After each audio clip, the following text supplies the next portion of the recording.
High, কেমন আছেন সবাই? গতকাল শুক্রবার গেলাম ঢাকা উদ্যান, ঘোরাফেরা করলাম। কখনো যাইনি ঢাকা উদ্যান, বাট গতকালই ফার্স্ট গেলাম। ঢোকার আগে এতটাও ভালো কোনো কিছু ভাবি নাই যে ভিতরে এত সুন্দর জায়গা আছে ঘোরার মতো। বাট যাওয়ার পর অনেক ভালো ভালো লাগছে। শুক্রবার তো লোকজন অনেক বেশি ছিল। আর বৃষ্টি হঠাৎ কোনো থেকে যেন আসলো, পুরা অবস্থা খারাপ। তারপর ঘোরাঘুরি করলাম। জায়গাটা বিশাল বড় ছিল, ঘোরার মতো। শুক্রবার তো অনেক লোকজনও ছিল। ছোটোখাটো কয়েকটা দোকানও বুঝি না এই শুক্রবারে বৃষ্টি কোথা থেকে উড়িয়ে দেয় একেবারে, মানে সব চিন্তা ভাবনা পুরো ভেস্তে দিয়ে যায়। তারপরেও ভালো লাগছে, ঘোরাঘুরি করলাম। ছোটোখাটো দোকানও ছিল কিছু, বাচ্চাদের জন্য, মানে আমাদের দোকান বড় হয়ে গেছে এখন। তারপরে ঘোরাঘুরি করলাম। এখানে আবার দেখলাম সংসদের মতো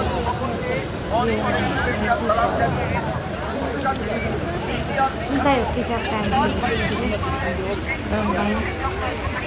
সমস্যা নেই। পরবর্তীতে ঘোরাঘুরি করলাম। অবশ্য শুক্রবারের দিন হিসাবে আবহাওয়াটা খুবই সুন্দর ছিল। এখানে যে পরিমাণ পানি ছিল মনে হলো একটা ডুবটুপ দিয়ে আসি, কিন্তু তারপরেও ডুবটুপ দেওয়ার পর উঠেও গেছি। পরে হাঁটতে হাঁটতে গেলাম কবরস্থানের ওই দিকে। কবরস্থানের ওই দিকে জায়গাটাও অনেক সুন্দর।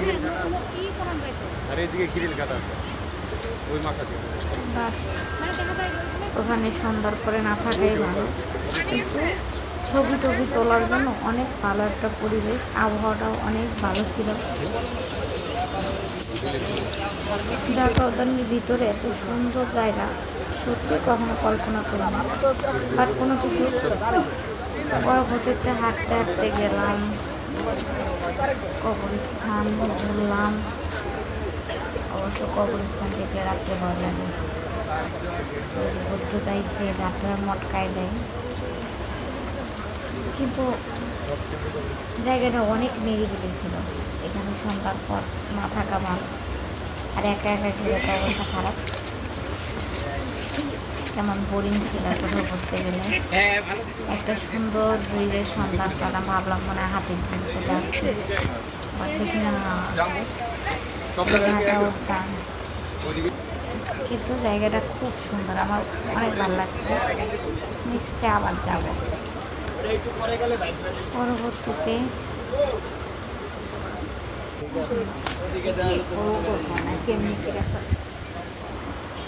ছবি তোলার জন্য পোস্ট নিচ্ছিলাম, বাট আমার চেহারাটা এতটাই সুন্দর লাগতেছিল।